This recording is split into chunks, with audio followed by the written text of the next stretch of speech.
Olá, turma! Tudo bem? Turma, nessa primeira aula de Máquinas Elétricas 1, eu vou falar um pouco sobre a descoberta do magnetismo, tá? Então, vai ser uma aula mais informativa, com alguns conceitos, tá? Relacionados ao magnetismo. Para essa aula de hoje, eu defini alguns objetivos, sendo o primeiro a conceituação histórica e a descoberta do magnetismo, propriedades dos materiais magnéticos e definições de polos magnéticos. Então, conceituando o magnetismo, temos que as informações históricas sobre magnetismo indicam que os primeiros ímãs foram encontrados na Ásia, em um distrito da Grécia Antiga chamado Magnésia. Tá? Daí que veio o nome magnetismo. Com base nessas primeiras observações, diversos estudiosos e cientistas passaram a propor teorias para explicar os fenômenos elétricos e magnéticos. No início do século XIX, constatou-se que os fenômenos magnéticos são causados por cargas elétricas em movimento. E com isso surgiu mais uma área de estudo, que ela é denominada eletromagnetismo. Falando inicialmente das propriedades magnéticas, nós temos que no,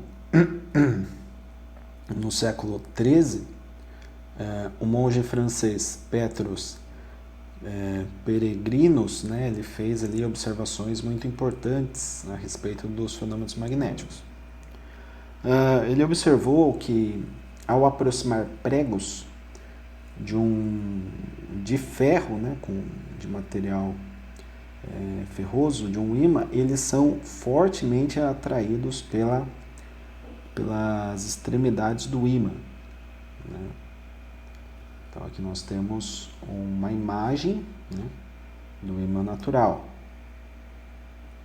Tá? Então isso daqui era um ímã e você aproximava um material ferroso e ele era atraído fortemente por esse ímã. Falando agora de polos magnéticos, né, quando se fala de ímã, tem que se falar aí, obrigatoriamente dos polos magnéticos. As extremidades, né, dos ímãs, obviamente, elas são conhecidas como polos do ímã. Tá? E apresentam características contrárias, pois aproximando dois ímãs distintos, percebe-se ora uma manifestação de força de atração e ora uma força de repulsão. Então aqui nós temos uma imagem, ó, né, com 4 ímãs. Então eu tenho, no momento que eu coloco norte e sul, que são os polos de todos os ímãs, se aproximando de outro ímã que está posicionado sul e norte, eles têm uma força de atração, porque norte se conecta com sul, né? Eles tendem a se aproximar com uma certa força, né, que a gente vai chamar mais para frente de força magnética. E norte com norte tende a se repelir, né? Então, o que acontece? Quando eu tento unir este ímã com esse, desse lado, né, utilizando norte e norte, os ímãs eles querem vir contra o movimento, né, de aproximação, então eles têm uma repulsão. Aqui não, aqui se eu tentar repelir, né, ambos os ímãs, o que acontece? Eles tendem a se unir. Norte se atrai com sul e os polos iguais se repelem. Norte com norte se repele, sul com sul também acaba se repelindo. Tá? Então, esse é o conceito aí inicial sobre polos magnéticos de um ímã, né? Isso daí a gente tem que ter bem definido. Falar agora sobre a divisão dos ímãs, né? A gente tem ali o ímã permanente, tem uma possibilidade, né, que é a criação de um ímã, a gente vai estudar aqui no curso também. Mas falando apenas de ímãs permanentes, temos que, ainda que um mesmo ímã seja dividido várias vezes, não é possível separar as extremidades, né? O norte-sul.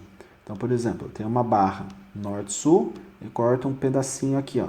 Ah, estou cortando no sul, vai vir uma parte do norte, tá? Então eu vou ter norte-sul. Ah, estou cortando aqui, estou cortando no norte. Não, você não está cortando o norte. Você está cortando um pedacinho do ímã que vai vir com o norte-sul. Se eu cortar de novo esse ímã em outros dois pedaços, os outros dois pedaços terão norte-sul. Ah, mas eu tinha um ímã gigantesco aqui, né? Então ele tinha uma força. Agora você tem pequenos ímãs, tem uma outra força. Mas todos os ímãs têm norte-sul. Tá certo? Tais observações foram documentadas. Então, toda essa observação aqui do estudo dos ímãs, né, dos ímãs naturais, inicialmente, elas foram documentadas, tá? E posteriormente aí, observadas no século XVII, né, pelo médico inglês William Gilbert, certo? Que realizava experiências, né, nesse campo, né? Então ele já realizava experiências no campo do eletromagnetismo, né, trabalhando aí com ímãs. Uma das inúmeras contribuições de Gilbert para os estudos do magnetismo foi a descoberta de que a temperatura influencia a magnetização dos ímãs. A temperatura acaba exercendo, portanto, aí uma influência, né, nessa força aí dos domínios magnéticos que a gente vai estudar mais para frente. Ele também escreveu o livro de Magnet, né? Acho que é assim que lê, apresentando suas teorias sobre corpos magnéticos e atrações elétricas. Então, perceba, atrações elétricas, né, por corpos magnéticos. Então, perceba que já começa a se ter um pensamento mais apurado aí por William Gilbert dos elétrons em relação a campos magnéticos. A gente vai entender isso, né, no decorrer do curso. Então, falando do campo magnético da Terra, né, dentre as informações que foram contempladas ali nessa obra, né, de Magnet, destaca-se uma de grande importância, né, uma parte ali do livro que teve grande importância na época, foi comprovada cientificamente, né, que o planeta Terra ele se comporta como um ímã gigantesco, é um grande ímã que nós temos aqui, tá? E aqui tem uma figura, né, para ilustrar. Então perceba, nós temos um norte magnético e um sul magnético. Tem o polo norte também geográfico e o sul geográfico, né? Existe aí uma defasagem, uma diferença angular entre o norte magnético com o norte geográfico aqui do planeta Terra, tá certo? Mas sabemos de forma muito clara que existe um polo norte e um polo sul, né, magnético. E as linhas de campo, né, que a gente vai estudar depois, saem do norte e vêm para o sul. Sai do norte e vem para o sul, né? Tanto que tem um experimento, normalmente se é feito em aulas de física ali no colégio técnico, na prática, né? Lá na escola, ou até em aulas de física mesmo, do ensino médio, você coloca um papel, né, em cima, pó de ferro e embaixo um ímã. Essas linhas de campo, elas ficam desenhadas por esse pó de ferro, tá? Então é bem interessante de se observar na prática isso. As linhas elas ficam formadas, as mais próximas, né, bem delineadas aí, e as que estão mais longe, elas formam aqui algumas linhas tendendo aí do norte para o sul, mas não fechando o ciclo por conta da distância.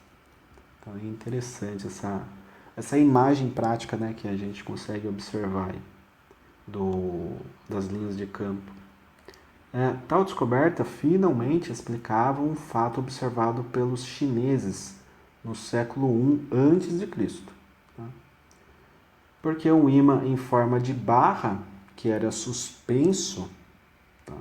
Que era suspenso pelo centro e livre de giro, sempre se orientava na direção norte e sul da Terra.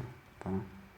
Então, nós tínhamos aqui, ó, por exemplo, o norte geográfico e o sul geográfico. E aqui nós temos um ímã, tá certo?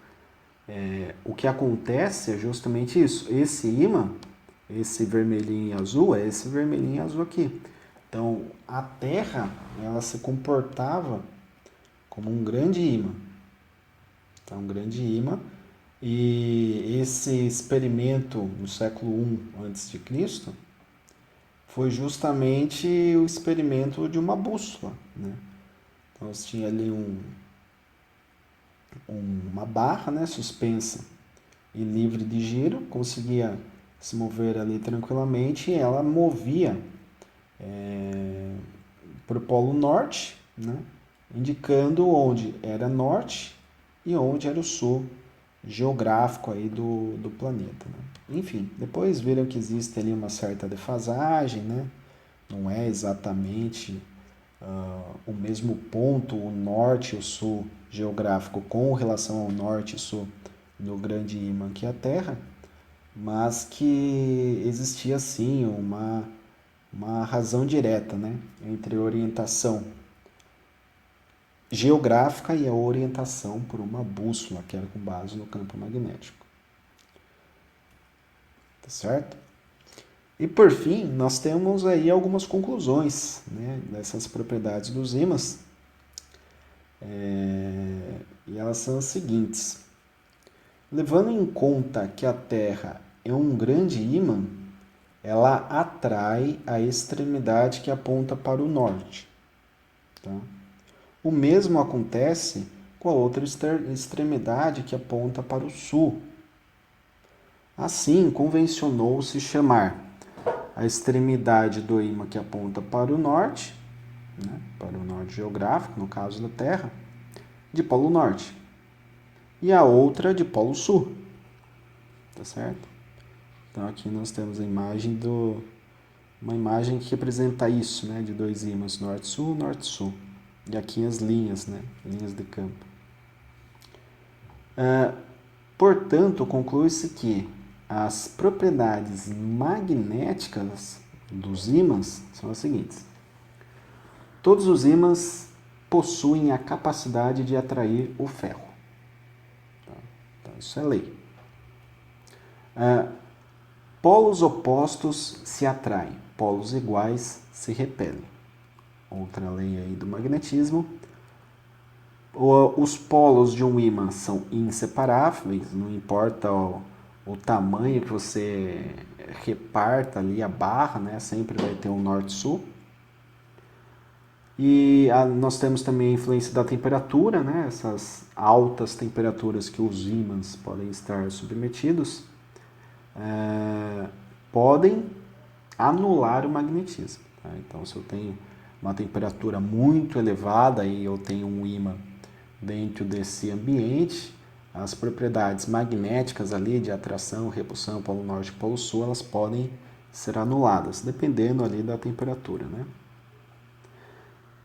Todos os ímãs, quando suspensos e livres, né, para girar, né, eles se orientam na direção norte-sul.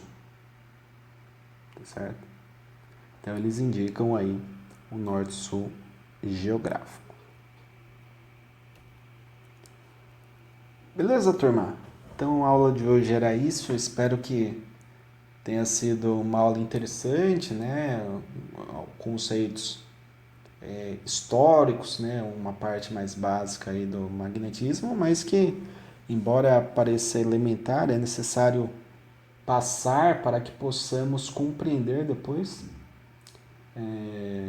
os fenômenos do eletromagnetismo e como nós podemos criar um ímã. É possível criar um ímã de forma artificial. Sim, através aí do eletromagnetismo nós temos essa possibilidade e no decorrer do semestre iremos entender melhor como que isso acontece, né? Principalmente interagindo ali cargas elétricas com campo magnético. Certo, turma? Então a aula de hoje era isso. Fico disponível no Teams para dúvidas, perguntas. Eu deixo ali um questionário disponível para que vocês possam demonstrar o conhecimento que foi adquirido na aula, bem tranquilo. 3, 4 perguntas, tá? E qualquer dúvida pode mandar foto, print, imagem, que a gente faz aí um debate, uma reunião aí para tirar as principais dúvidas. Tá certo? Grato a todos pela atenção, desejo bons estudos e até a próxima.